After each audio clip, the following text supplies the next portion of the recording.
Jayashree Liberty Hospitals, on the occasion of 11th anniversary, free OP consultation and 20% discount in OP. Contact.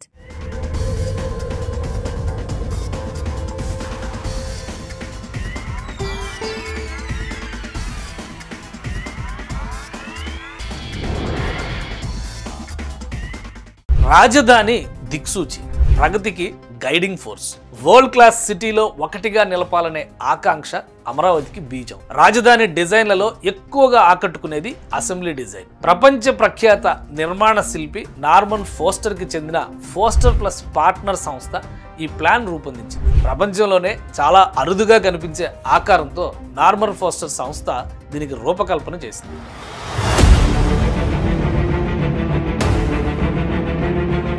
Assembly నిర్మాణం ఓ challenge. Norman Foster challenging design సాకారం కావాలంటే పునాదిలోనే అసలు బలం. ఈ assembly కోసం 13 అడుగుల లోతులో భారీ రాఫ్ట్ ఫౌండేషన్ వేశారు. కృష్ణా నదిని ఆనుకుని ఉన్న అమరావతిని బ్లూ సిటీగా మలచడంలో నార్మన్ ఫోస్టర్ డిజైన్స్ చాలా ప్రత్యేకం. అసెంబ్లీ బిల్డింగ్ చుట్టూ నది ప్రవహించేలా డిజైన్ చేశారు. అమరావతి అసెంబ్లీ బిల్డింగ్ ఓ వాచ్ టవర్. బిల్డింగ్ ప్లాన్ లోనే spiral ramp, weaving gallery, cultural మ్యూజియంని డిజైన్ చేశారు. అసెంబ్లీ బిల్డింగ్కి 250 మీటర్ల ఎత్తైన కోనికల్ రూఫ్తో పాటు వెడల్పాటి overhanging canopy attractive view అందిస్తోంది.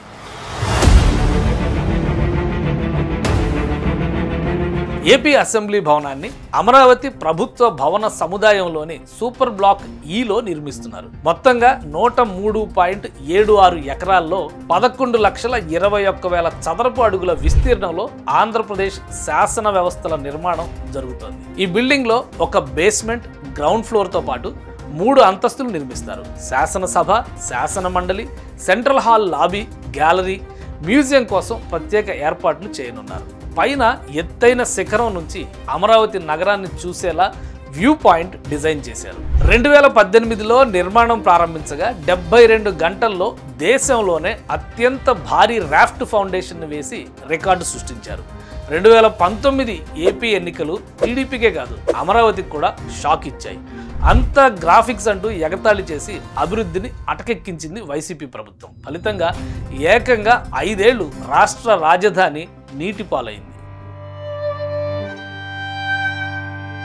తాజాగా కూటమి ప్రభుత్వం అమరావతి పనుల్ని పునః ప్రారంభించింది. నీట మునిగిన రాఫ్ట్ ఫౌండేషన్ సైతం దృఢంగా ఉందన్న చెన్నై ఐఐటి నిపుణుల రిపోర్టుతో అసెంబ్లీ పనుల టెండర్లు పిలిచింది ఏపీసీఆర్డీఏ. 5 ఏళ్ల జాప్యం ఫలితంగా సవరించిన అంచనాలతో 768 కోట్లతో ఈ భవన నిర్మాణం జరగనుంది. బిల్డింగ్ డిజైన్ విభిన్నంగా ఉండడంతో కాంట్రాక్ట్ కంపెనీల కోరిక మేరకు ఫోస్టర్స్ సంస్థతో ఇటీవల సిఆర్డీఏ ఒక వర్క్షాప్ కూడా నిర్వహించింది. బిల్డింగ్ ఆకృతులు, నిర్మాణ శైలిపై వారికి అవగాహన కల్పించింది. వచ్చే 3 ఏళ్లలో ఈ పనులు పూర్తయితే ఫ్రాన్స్లో ఈఫిల్ టవర్, కెనడాలో సిఎన్ టవర్, ఇటలీలో పిజా టవర్, మలేషియాలో పెట్రోనాస్ టవర్, ఇలా ఒక ఐకానిక్ టవర్గా అమరావతి మారబోతోంది.